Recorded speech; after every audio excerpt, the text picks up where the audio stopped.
أعوذ بالله من الشيطان الرجيم.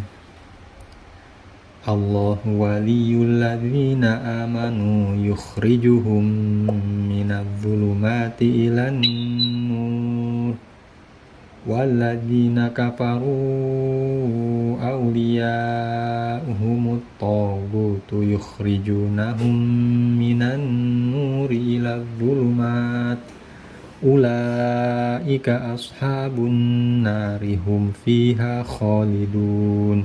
Qala kam labista Qala kam labista Qala labistu yawman aw ba'du yawm.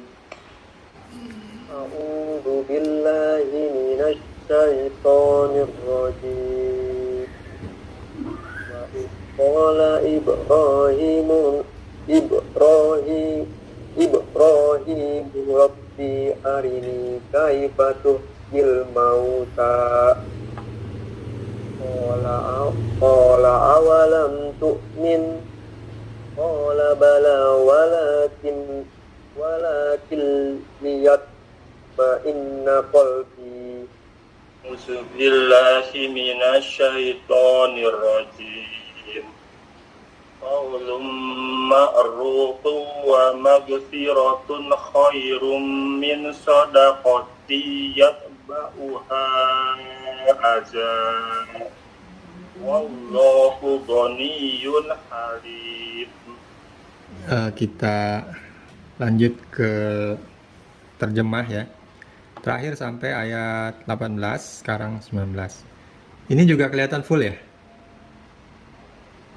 Kelihatan nggak? Kalau ini full, Pak. Full ya. Bismillahirrahmanirrahim. Ayat 19 ini masih bercerita mengenai orang-orang munafik ya. Ini pada ayat sebelumnya Allah Subhanahu wa taala memperumpamakan mereka itu seperti masaluhum ya, perumpamaan mereka seperti alladzi istauqada naron, menyalakan api. Nah, tapi setelah itu ada yang menerangi, maka Allah memadamkan. Biarkan mereka dalam kegelapan. Mereka itu tuli, bisu, buta, dan mereka tidak akan kembali ya. Nauzubillah. Nah, di sini ada perumpamaan lain dari Allah Subhanahu wa taala mengenai orang munafik tersebut. Yaitu seperti apa? Atau kata Allah atau ka ini apa? Seperti ya. Seperti soyib. Ingat nggak? Soyib ini hujan lebat ya. Soyib. Kalau doa turun hujan gimana? Allahumma soyiban nafi'an. Ya, ini soyib hujan. Jadi atau seperti soyib hujan min dari as-sama, ini sering banget. Langit. Min as-sama, minas sama, dari langit. Fi di dalam hi-nya itu kembali ke hujan. Jadi di dalam hujan itu, di dalam kondisi itu zulumat, zolim, gelap ya. Zulumat itu kegelapan, gelap gulita. Ini akar katanya yang sama dengan zolim, zulumat, kegelapan, gelap gulita, zulman. Wa dan ro'du, guruh dari petir, takut pada mati. Itu ya. Wallahu muhitum bil kafirin. Jadi kalau kita sudah sering baca terjemah, kata-katanya ini kita sudah kenali, itu nanti kita bisa tuh di situ, oh ini berhenti di sini, oh ternyata bener, iya nih udah lengkap ya ja'aluna gitu. Nah, contoh yang tadi kita baca, ya ayyuhalladzina amanu la tubtilu shadaqatikum bil manni wal adza. Nah, bil manni wal adza. Ini kira-kira udah lengkap belum? Sampai di sini. Ayo. Dengan memperhatikan kata selanjutnya kalladzi. Ayo, gampang nih. Ya udah lengkap. Ya ayyuhalladzina amanu la tubtilu shadaqatikum bil manni wal adza kalladzi Kalau ka artinya apa nih? Ka. Tadi ada tuh. Ka. Ayo. Nih, ka. Au artinya atau. Ka artinya apa? Seperti Seperti. Jadi, kalau di sini wal ada kalladzi. Alladzi apa artinya alladzi? orang-orang yang Orang-orang yang ya. Jadi kalau kalladzi seperti orang-orang yang, ya kan? Saya gedein. Nah, mungkin nggak kalimat tersebut sudah lengkap kalau kata selanjutnya dia bilang seperti orang-orang yang. Kira-kira kalimatnya udah lengkap belum kalimat selanjutnya nih? Kalimat sampai ada ini. Kayaknya belum ya. iya. Ini adalah materi kuliah. Dulu saya waktu kuliah di Ma'had Dakwah Al-Hikmah, Mampang Perapatan. Ini materi kuliah yang dikasih sama dosen. Dan ini saya pegang selama bertahun-tahun sampai sekarang. Ini aja sudah menjadi panduan. Ustadz Haji Ahmad Bishri Syakur LCMA almarhum. Beliau meninggal tahun lalu apa 2 tahun yang lalu, saya lupa. Itu karena apa ya, dalam masa pandemi ini kena COVID-19. Jadi mudah-mudahan materi presentasinya ini menjadi bahan amal jariah buat beliau yang terus mengalirkan ya pahalanya kepada beliau walaupun sudah tidak ada. Nah, beliau itu menginventaris masalah puasa itu menjadi beberapa hal. Ya ini saja sudah bertahun-tahun ini masalahnya yang dibicarakan ini. Pertama, definisi saum, puasa itu sendiri. Yang kedua, legalitas puasa Ramadan, dasar hukumnya. 3, rukun dan syarat, sunah-sunah puasa, pembatal pahala puasa, terkait dengan meyakini awal Ramadan ini kapan sih? 1 Ramadan jatuhnya kapan? Nah, gitu. Dan ada beberapa kasus-kasus lain, maksudnya isu-isu terkait Ramadan. Saum, kalau kita ditanya nih, secara bahasa itu artinya menahan, mengekang, menahan, al-imsak, menahan. Nah, ini kalau kita tanya saum itu apa sih? Nih, ada berapa coba? Menahan diri 1. Untuk apa? Untuk tidak melakukan hal yang membatalkan puasa. Atau singkatnya, menahan diri dari hal yang membatalkan puasa 2. Mulai terbit fajar 3, hingga terbenam matahari 4, disertai dengan niat. 5 hal aja. Nah, coba. Arga hafal nggak? Menahan diri dari hal-hal yang membatalkan puasa dari terbit fajar sampai terbenam matahari sertai dengan niat. Menahan diri dari hal-hal yang membatalkan puasa dari terbit fajar sampai apa? Terbenam matahari. Terbenam matahari. Ya, disertai dengan? Sesuai dengan niat. Iya, kalau saya biasanya sambil nempelkan di jari. Menahan diri dari hal-hal yang membatalkan puasa mulai terbit fajar hingga terbenam matahari sertai dengan niat. Nah, jadi ini. Kalau ada salah satu jari ini yang kosong berarti kurang. Gitu. Coba Pak Beri apa? 5 hal tersebut. Menahan diri dari yang membatalkan puasa, ya, dari fajar hingga matahari terbenam, iya, dan niat. iya betul. Orang puasa itu nggak selalu karena menjalankan kewajiban dari Allah ya. Saya punya teman, salah satu manajer dulu waktu di Chevron, orang Hindu, orang Bali.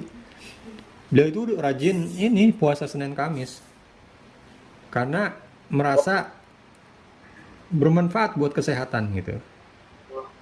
Rajin dia. Kalah saya.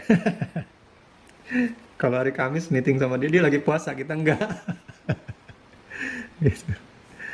Gitu. Jadi lucu juga. Nah, ketika ditanya, iya karena itu bermanfaat, bagus, dia merasakan dampak kesehatannya. Nah, terus apakah yang dia lakukan itu dibilang saum dalam kerangka ini? Tidak gitu. Karena tidak memenuhi satu ini, niat untuk beribadah kepada Allah itu tidak dia adakan di situ. Dia niatnya hanya untuk kesehatan. Gitu ya. Nah, dari definisi ini juga ini sudah bisa kita selesaikan berbagai isu yang berkembang. Misalnya apa? mulai terbit fajar hingga terbenam matahari. Nah, ini mulai terbit fajar ini bisa menyelesaikan isu apa? Isu apakah imsak itu kapan sih mulainya gitu. Kita stop makan itu. Nah, berarti terbit fajar. Kapan terbit fajar? Terbit fajar itu pas azan subuh gitu. Hingga terbenam matahari pas azan maghrib. Nah, terus kenapa dong imsak? Nah, imsak itu dibuat orang untuk kehati-hatian, dimana juga di dalam salah satu hadis dicontohkan juga Rasulullah itu menghentikan makan dan minum itu kalau zaman dulu kan itu ukurannya bukan menit-menitan tapi sekian ayat lah kalau saya baca Quran gitu kurang lebih bahasanya dalam hadis. Jadi imsak itu juga nggak boleh dibid'ahkan juga gitu karena ada landasannya juga orang melakukan itu. Cuma memang harus difahami imsak itu bukan harga mati, tidak boleh makan dan minum, menahan diri, tidak, bukan. Yang harga matinya itu pas terbit fajar yaitu azan subuh. Kalau ada azan gimana? Ya sudah berhenti. Gitu. Terus kalau udah azan lagi makan gimana? Yang ada di mulut itu dihabiskan, tetapi yang ada di piring ya nggak usah dihabiskan, apalagi yang ada di meja atau di bakul gitu. Jangan dihabiskan, stop aja. Nah itu ya terkait dengan waktu itu sudah bisa selesai di sini. Terbit fajar hingga terbenam matahari dengan niat. Nah yang akan banyak didiskusikan adalah hal-hal yang membatalkan puasa. Sebelum ke sana inilah landasan hukumnya. Ya ayyuhalladzina amanu kutiba alaikumusiyam kama kutiba alal ladzina min qablikum la'allakum tattaqun. Di sini ayat ini udah bisa menyelesaikan banyak hal juga di sini. Nah, contohnya nih ya, faman kana fa maka man siapa kana minkum jika diantara kalian berada dalam kondisi maridon sakit, jika ada diantara kalian yang sakit au ala safar atau dalam perjalanan fa'iddah min ayyamin ukhor ya, diganti puasanya itu pada hari-hari yang lain gitu. Jadi ini satu keringanan. Kalau sakit atau perjalanan boleh diganti di hari yang lain. Wa'ala dan atas aladina orang-orang yang yutikunahu berat baginya. Jadi tidak sanggup gitu ya. Fidyatun to'amu miskin. Dia harus membayar fidyah orang-orang memberi makan orang miskin. Ya, jadi ada dua hal. Kalau sakit atau safar bepergian itu bisa ganti di hari yang lain. Tapi kalau tidak sanggup artinya orang ini sakit dan sakitnya itu menerus, sudah tua sakit, tidak akan sanggup sampai kapanpun dia nggak akan punya harapan untuk bisa menjalankan puasa. Tidak seperti sakitnya kita ya, sakit kita itu masih ada harapan untuk sembuh sesudah Ramadan itu. Nah itu harus diganti di hari yang lain. Tapi kalau yang di sini aladina yutikunahu fidyatun ta'am ini yutikunahu ini yang memang tidak sanggup lagi gitu. Nah, rukun puasa sekarang apa? Ada dua aja rukun puasa. Yang rukunnya ada dua itu selain puasa apa lagi? Mandi ya. Mandi itu ada dua, niat satu, yang kedua membasahi seluruh tubuh. Puasa juga yang satu niat, yang kedua imsak yaitu menjalankan menahannya itu sendiri gitu. Dua. Niat di sini biasanya isunya adalah apakah dijaharkan atau tidak. Apakah harus diucapkan secara lisan atau cukup di dalam hati saja. Gitu. Dan apakah setiap hari atau cukup 1 bulan sekali niat selama. Ini para ulama berbeda pendapat. Tetapi yang harus dan tidak ada perbedaan pendapat adalah bahwa pertama, niat itu merupakan satu keharusan, rukun. Kalau tidak ada niat berarti dia tidak sah, bukan merupakan ibadah shaum Ramadan, itu satu. Kemudian yang kedua, niat itu adalah amalan hati, adanya di dalam hati. Itu dua, itu hal yang disepakati, tidak ada perbedaan pendapat. Yang berbeda pendapat itu adalah ketika apakah niat itu harus dijaharkan atau tidak, kemudian setiap hari atau tidak, itu berbeda pendapat. Dan kalau saya mengambil, kalau pelaksanaan sendiri itu ngambil yang paling aman. Ya udah, kita niatin aja Bismillah, setiap malam juga nggak apa-apa kita niatin. Tapi kalau ditanya kesahannya cari yang paling mudah, yaitu udah niat itu dalam hati juga cukup. Kemudian pendapat yang ini juga 1 bulan secara sekaligus juga boleh, tetapi kalau pelaksanaan sendiri saya yang paling lengkap lah karena ingin menyempurnakan tadi. Al-imsak yaitu menahan, mengekang diri dari semua pembatal puasa. Rukun puasa 2. Syarat: tidak semua manusia itu wajib berpuasa. Yang wajib berpuasa itu yang memenuhi syarat, yaitu ada 6 hal ini yang mengakibatkan seseorang itu wajib berpuasa. Yaitu dia itu beragama Islam, 2 balik, berakal sehat badan atau tidak sakit mau puasa, tidak sedang musafir atau iqamah, tidak haid. Jika salah satu dari ini tidak dipenuhi, maka dia tidak wajib puasa. Gitu ya. Salah satu dari ini tidak dipenuhi, maka dia tidak wajib puasa. Tidak jatuh kewajiban kepadanya puasa. Tetapi pada beberapa kasus, bagaimana kalau misalnya berpuasa juga? Ya nggak apa-apa. Tetap ada beberapa kasus yang tetap sah. Misalnya musafir gitu, tapi dia merasa kuat dan walaupun jaraknya jauh tapi nyaman dan sebagainya. Ditambah lagi kalau dia nggak puasa, nanti malah gantinya malah lebih berat buat dia, puasa aja nggak apa-apa. Nah itu boleh gitu. Jadi pada case musafir itu dia boleh puasa, boleh tidak. Untuk haid bagaimana? Kalau dia mau puasa juga bagaimana? Ya nggak boleh. Kalau itu lain cerita. Atau nifas, nggak boleh. Memang harus ini lain. Terus balik. Ini yang udah balik. Yang belum balik gimana? Boleh. Gitu. Terus gimana dong? Ya itu buat pendidikan juga buat dia, dan insya Allah orang tuanya juga mendapatkan pahala karena sudah mendidik anak-anak yang belum balik untuk ikut berpuasa, menjalankan ibadah kepada Allah Subhanahu wa taala. Ya, ini syarat wajib puasa. Kemudian selanjutnya, nah di dalam berpuasa itu ada sunnah-sunnah yang kita perlu lakukan. Yang pertama, bersahur ya. Jangan nggak sahur. Mentang-mentang mentang-mentang masih muda, masih kuat, saya mah alas bangun sahur gitu. Nggak sahur udah biasa. Puasa Senin Kamis juga nggak sahur gitu. Anak saya begitu tuh. Anak pesantren berapa orang itu? 2 orang gitu tuh. Yang pertama sama yang kedua. Kalau dibangunin puasa Senin Kamis gitu. Sahur enggak. Tidur aja sampai subuh. Gitu. Karena udah terbiasa ternyata di pesantrennya gitu. Nah ini nggak boleh seperti itu. Kata Rasulullah, sahurlah kamu karena dalam sahur itu ada berkah. Walaupun cuma minum air putih gitu, boleh. Yang kita ambil adalah berkahnya. Itu sahur. Sunnahnya sahur itu adalah mendekati subuh. Jangan jam 1 bangun sahur. Itu kalau saya masih di Tanjung Priok gitu, ada yang jam 2 tuh udah kotak-kotak udah pada makan. Ada tetangga persis nempel rumah gitu tuh. Ingat betul saya. Kita masih tidur itu mereka udah rame. Nah kepagian sahurnya. Sunnahnya itu adalah memperlambat mengakhirkan sahur. Sebaliknya kalau buka itu sunnahnya itu kita percepat. Jangan mentang-mentang kuat, saya mah santai aja. Segini mah nggak seberapa gitu. Nggak boleh gitu. Sunnahnya itu harus mempercepat buka puasa. Kemudian yang keempat, buka dengan kurma.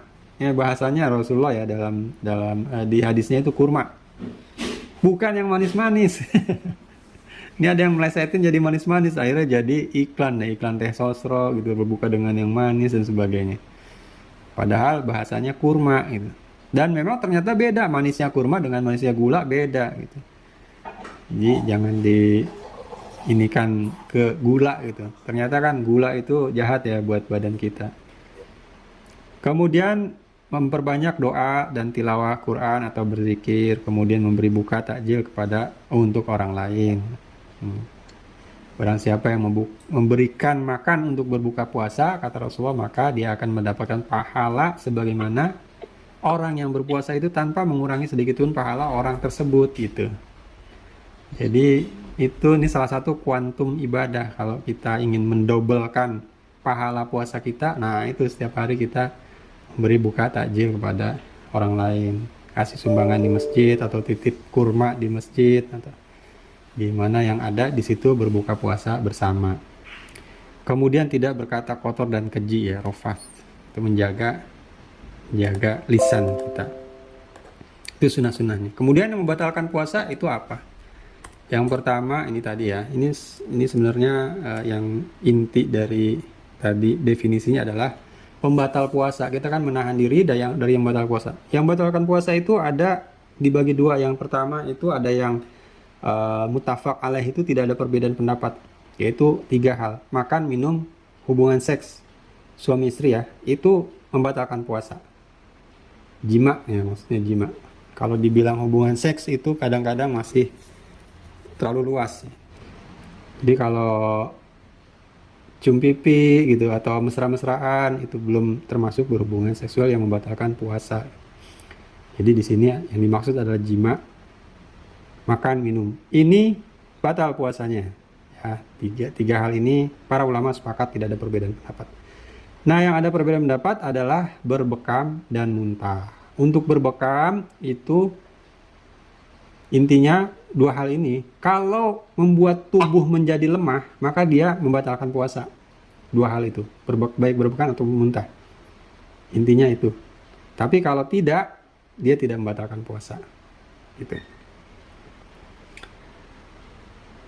Ini ya. Gitu, Ustaz, Ya. Gimana Pak Hirawan? kalau disuntik misalnya, Itu. Kalau disuntik, kenapa disuntiknya? Karena apa? ya misalnya Sakit. apa namanya, vaksin misalnya. Nah, vaksin itu sudah ada ininya ya, sudah ada fatwanya, tidak membatalkan puasa. Tapi kalau suntiknya karena sakit dan sebagainya, udah aja kembalikan ke definisi tadi, kepada ayatnya tadi. Kalau yang sakit diganti saja di hari yang lain. Selesai udah. Donor darah Pak, donor.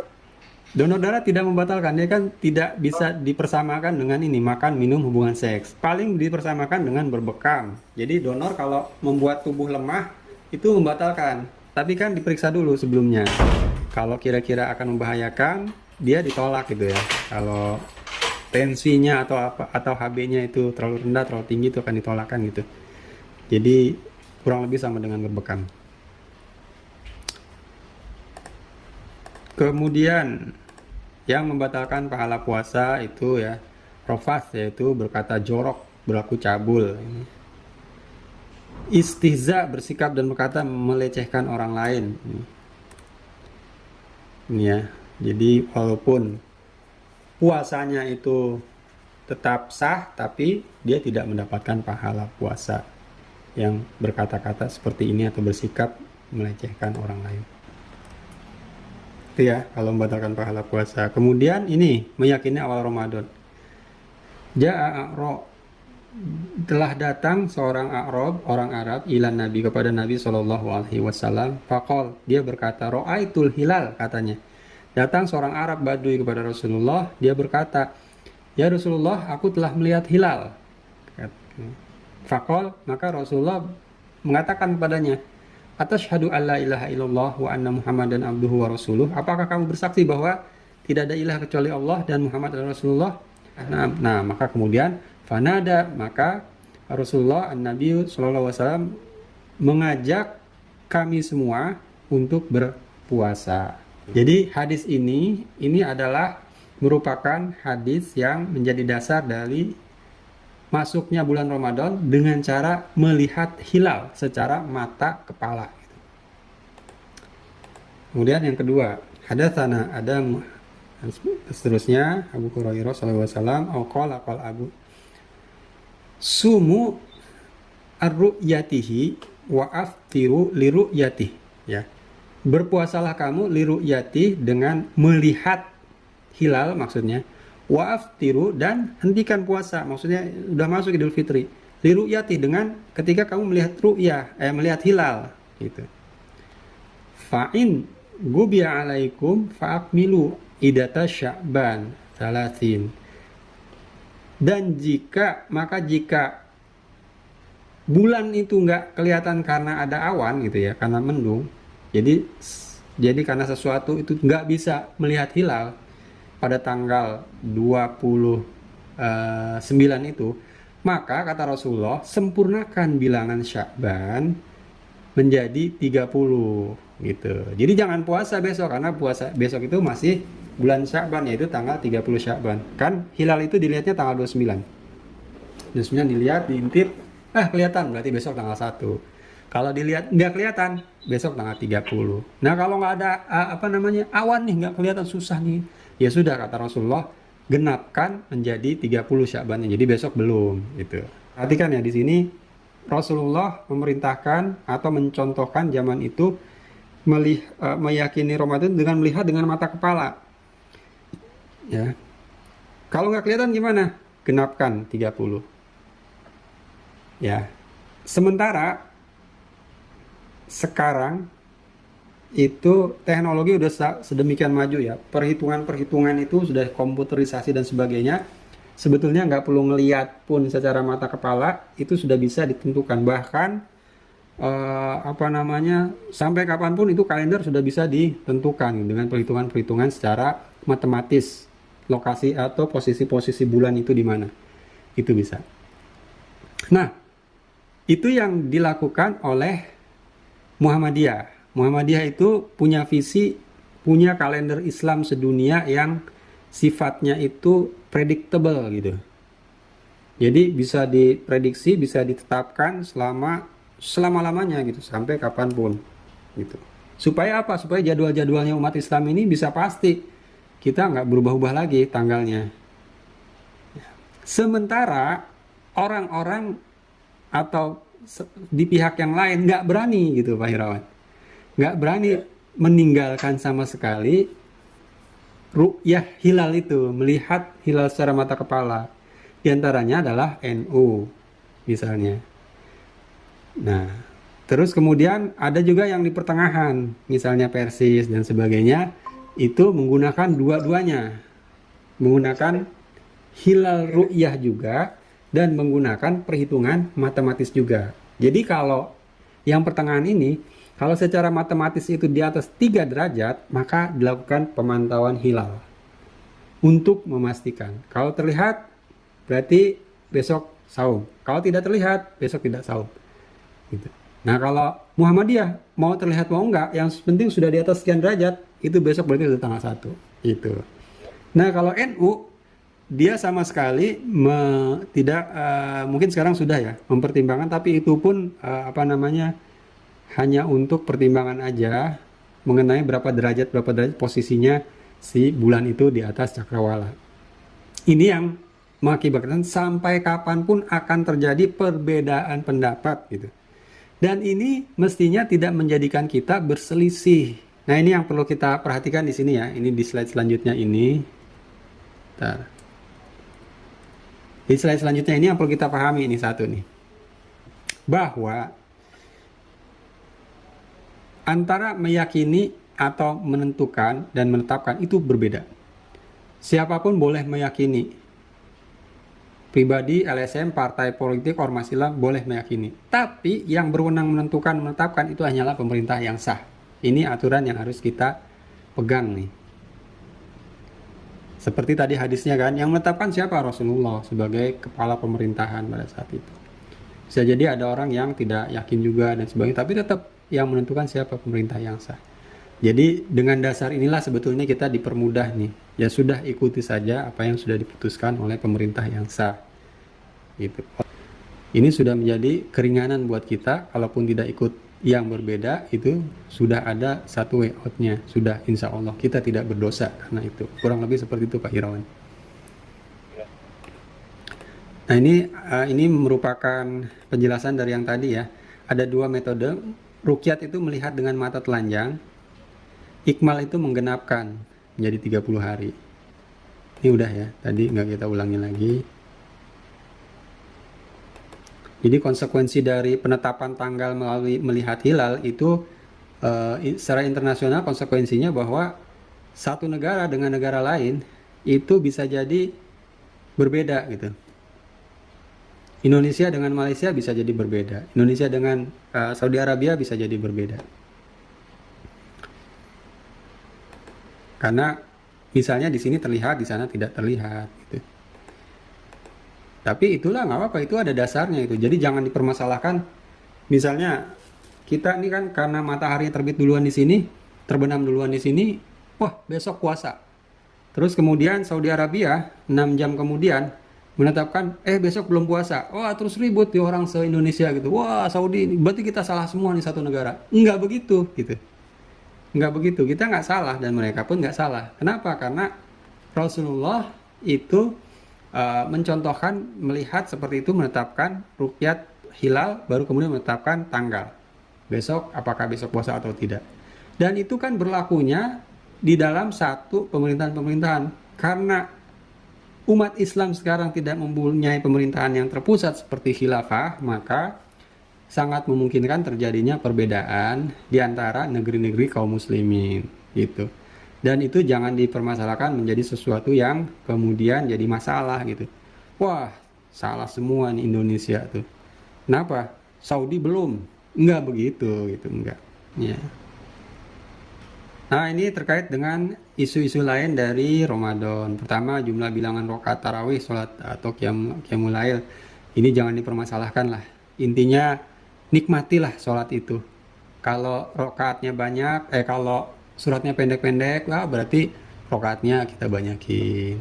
Tapi kalau kita bisa ikut buat suratnya panjang-panjang, ya rakaatnya agak, jumlah rakaatnya sedikit, nggak apa-apa. Jangan kebalik. Udah mah rokaatnya sedikit, suratnya juga pendek banget. Nah, itu bukan itu yang dicari, tapi dinikmati. Kemudian ini tadi puasa saat orang lain belum mulai puasa, gitu ya, kita ikuti saja apa yang kita pegang, kita yakini ya. Kemudian, dan jangan dipermasalahkan maksudnya.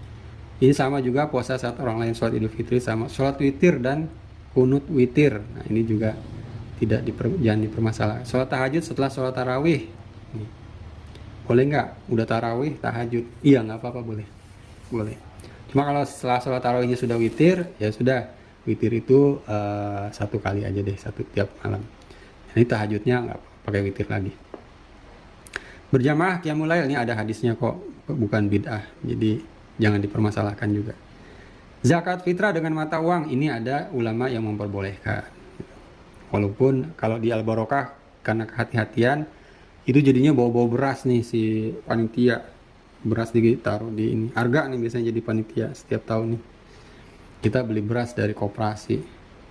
Jadi nanti akadnya walaupun ada yang muzaki bawa uang, dia disuruh beli dulu di situ. Baru kemudian berasnya diserahkan kepada amil. Ini seperti itu. Kemudian sholat Idul Fitri ini sama juga dengan tadi. Nah, itu sudah hal-hal yang perlu kita ketahui dari puasa. Baik, itu mungkin ya malam ini pertemuan kita, semoga bisa menjadi bekal persiapan kita di Ramadan nanti. Yang tidak kalah pentingnya juga yang pekan lalu saya share juga adalah persiapan iman dan ihtisaban kita, itu jangan lupa juga persiapan. Semoga Allah Subhanahu wa taala menyampaikan kita semua ke bulan Ramadan tahun ini nanti. Amin. Kita akhiri dengan doa kafaratul majlis. Subhanakallahumma bihamdika asyhadu an la ilaha illa anta astaghfiruka wa atubu ilaik. Kurang lebihnya saya mohon maaf. Assalamualaikum warahmatullahi wabarakatuh. Waalaikumsalam warahmatullahi wabarakatuh. Ya.